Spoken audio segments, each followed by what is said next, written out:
Ambiance au gouvernement. À chacune de leurs sorties officielles, les ministres s'interrogent sur l'accueil qui leur sera réservé. Seront-ils hués et sifflés? Un an après la réélection d'Emmanuel Macron à l'Élysée, ses élus subissent sa baisse de popularité. C'est très simple, en moins de 2 semaines, une trentaine de ministres et secrétaires d'État ont vu leur visite chahutée, parfois supprimée. C'est du jamais vu.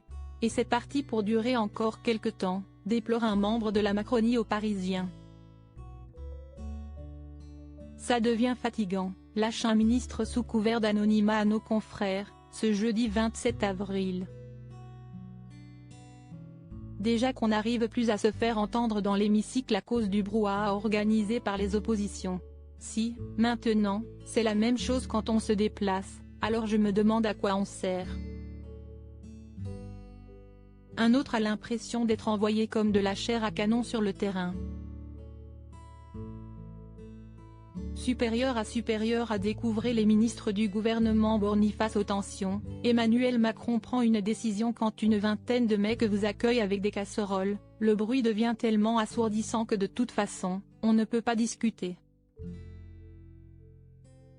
Comment entamer un dialogue dans des conditions pareilles? S'interroge ce même ministre. Si pour les opposants ces séquences sont devenues un jeu, les membres du gouvernement ne comptent pas bouder le terrain. À l'instar d'Emmanuel Macron.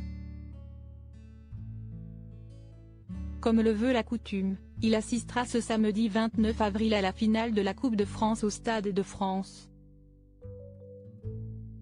Mais le climat social aura eu raison de sa ferveur, il ne descendra pas sur la pelouse avant le match Nantes-Toulouse pour saluer les joueurs. Et pour cause, l'intersyndicale de Seine-Saint-Denis a prévu de distribuer 30 000 cartons rouges et 10 000 sifflets de 17 h à 20 h devant les sorties du métro ligne 13 et des RER B et D. Des cartons avec l'inscription non à la retraite à 64 ans que les supporters brandiront pendant qu'ils siffleront à la 49e minute, en référence au 49. 3. Crédit photo, Raphaël Lafargue-Poul.